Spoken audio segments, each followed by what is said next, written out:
this one.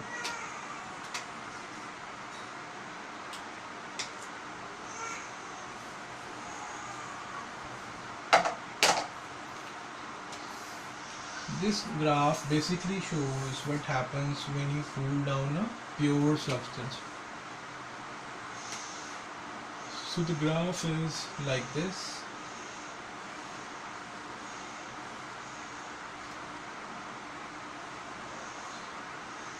Again, temperature is on y-axis and time is on x-axis.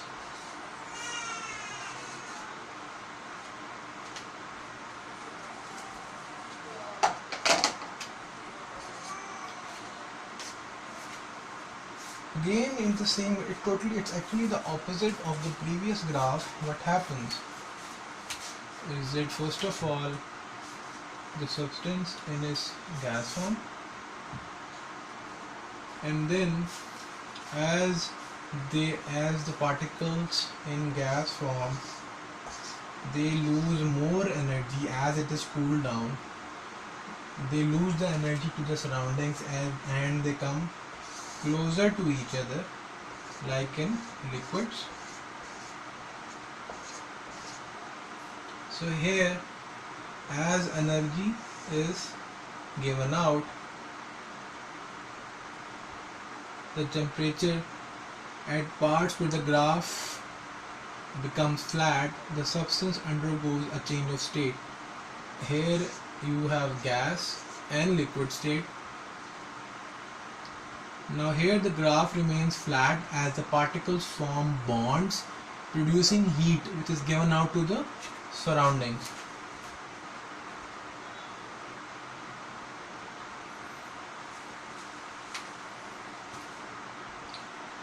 Again, as you further cool it down, the state completely changes from a combination of gas and liquid to a liquid state.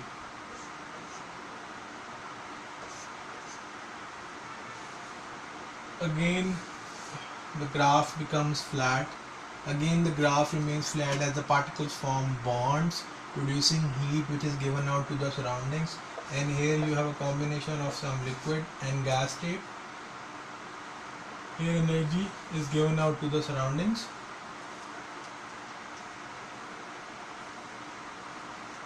Particles become more closer to each other. This has to be a liquid plus solid state. Sorry about that. And then there's a complete change of state. First, it goes from a combination of liquid and solid to a completely solid state.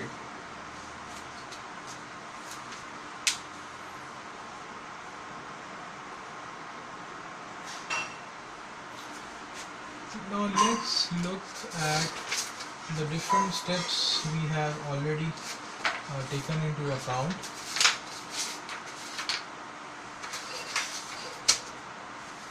Like, let's look at the different steps where state changes from one form to another, like a solid going from solid to a liquid state. Here, this process is called melting. As discussed earlier, this specifically occurs at the melting point. As shown in the graph earlier, when a substance is heated, temperature on y-axis, time on x-axis, as it is heated, when it goes from a solid state to a liquid state, what happens is that this specifically occurs at the melting point. So this basically is the melting point, MP. Here particles absorb heat and vibrate more vigorously, allowing them to overcome the interparticle interactions, holding them in fixed positions. So in a solid, the particles are close to each other. So when they overcome the force of attraction in between the particles, they move slightly far from each other. Here we are going from a solid state to a liquid state, and this basically occurs at the melting point. This is the melting point. This flat line shows the melting point. Now if we look at the freezing point, which is going from a liquid state to a solid state, which is this direction, this again happens at the melting point. So if we go from a liquid state to a solid state in the reverse order, again that happens at the melting point. If you look at the other graph,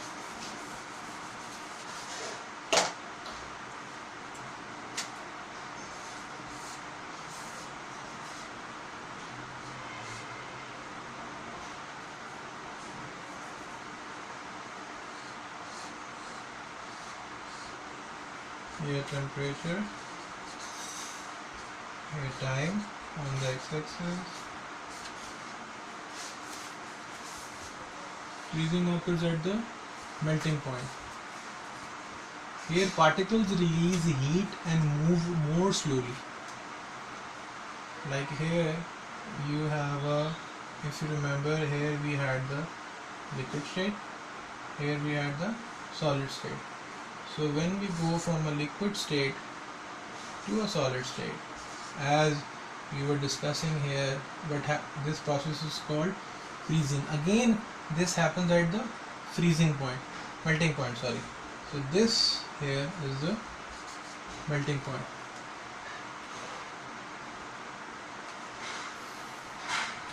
Now if we look at the other changes of state, like for example in boiling, when you go from a liquid state to a gas state, this occurs at the boiling point. This, so here you have solid, liquid, here you have gas.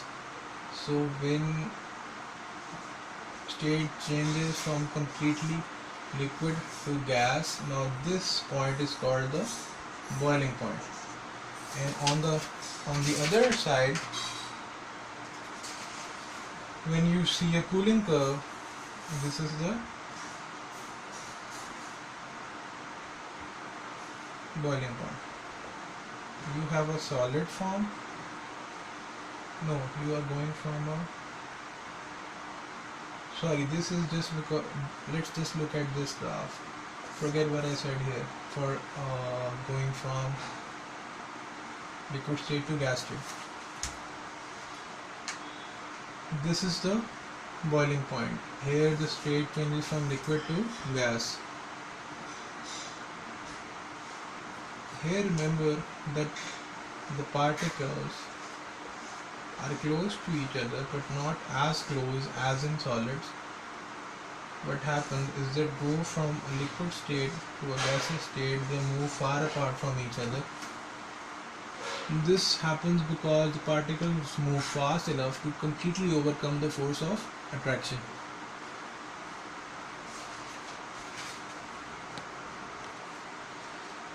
Now there is another name for the process of going from a liquid state to a gas state, and that name is called evaporation. Remember, the difference between boiling and evaporation is that if there is a container, let's say a beaker, and you have some liquid in it, right? Always remember that the boiling will always take place throughout the liquid, okay? Throughout the liquid, not just at the surface, not just in between, not in the middle part, not just at the bottom part, but throughout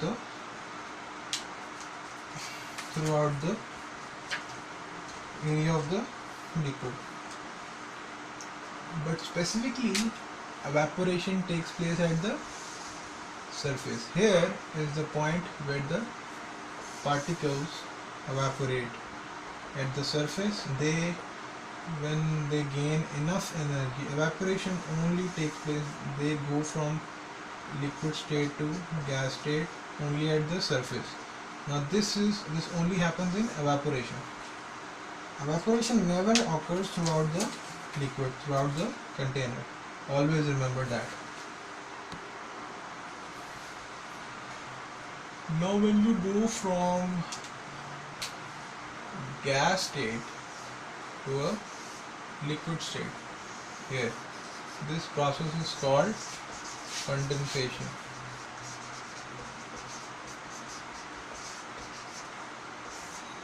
Going from a gas state to a liquid state.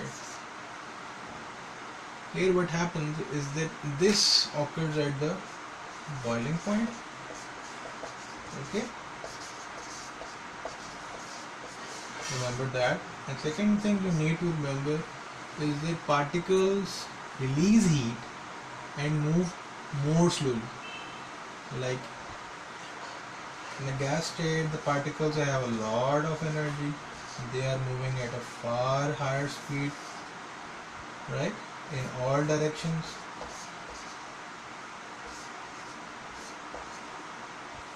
But when they release heat, what happens? They go from a gas state to a liquid state. They become much more closer to each other.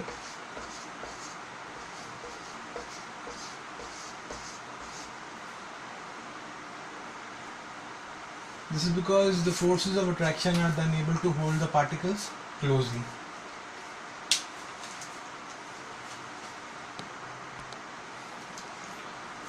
Now the next thing we need to look at is that the process called when you go from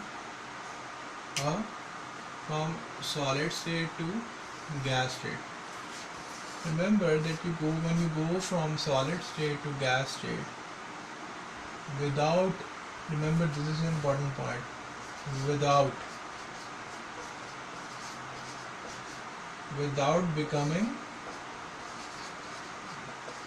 turning into a liquid state,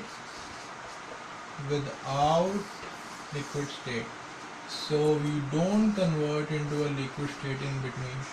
Now when you go again from a solid state to a gas state without becoming a liquid, in between the two changes of state, now this process is called sublimation.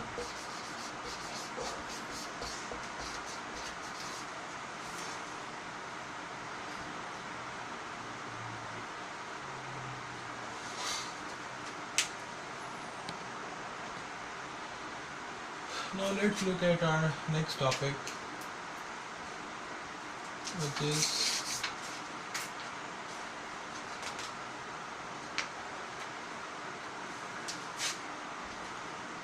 is going to be about diffusion.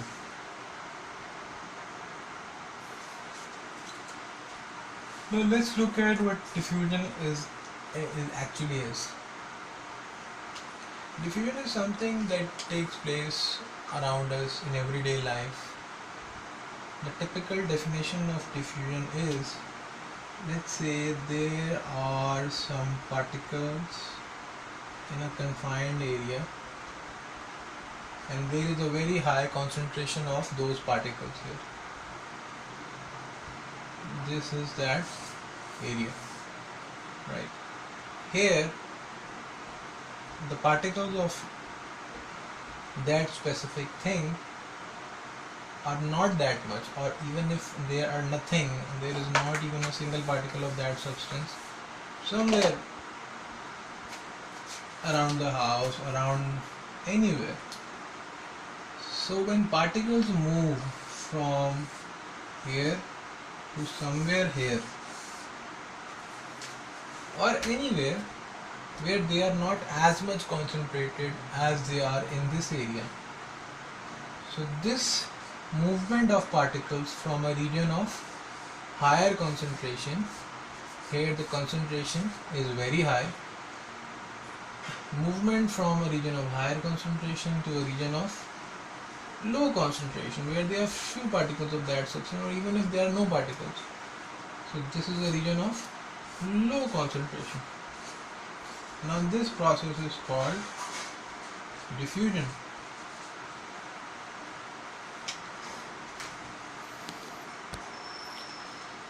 Now let's look at some of the examples of diffusion in our daily life. Let's say if you are at your home and somebody is, there's a kitchen and somebody is doing some sort of cooking in the kitchen. So obviously from the food there is some sort of aroma. Now the particles of that thing which is being cooked is a lot in this region, right? So if you are somewhere in your room or somewhere else in the house, when you smell, when you feel, when you smell that there is some sort of aroma coming, some food, so this basically what actually is happening is that particles are moving from a region of higher concentration to a region of lower concentration. Again, this is diffusion.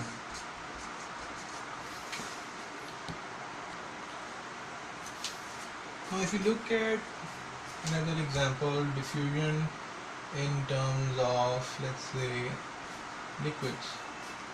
Like for example, there is a beaker which has water, H2O. Then you have at the bottom some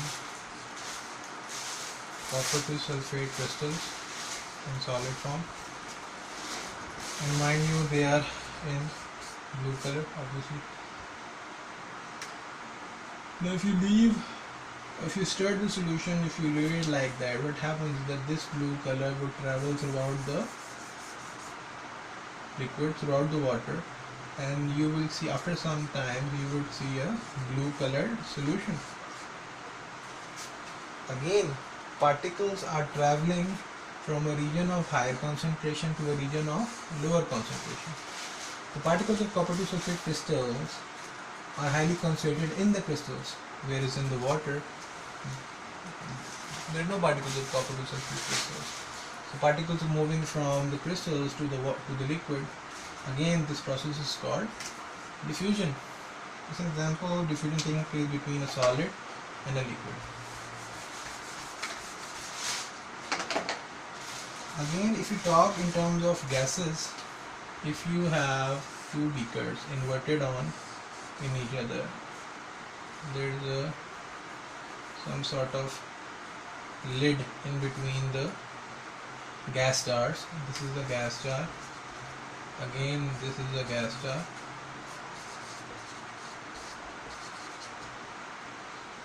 This gas jar is filled with air, and this is filled with bromine gas, which is brown in color.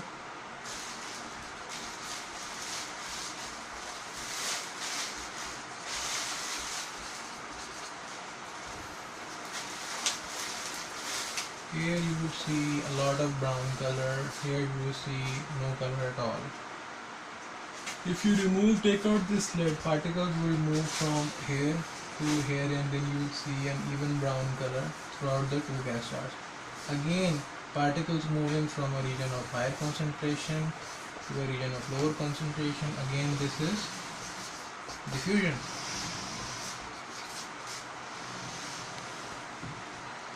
One thing again you need to know is that diffusion, the rate of diffusion, the rate at which particles would move from one region to another, the rate, or you can say the speed,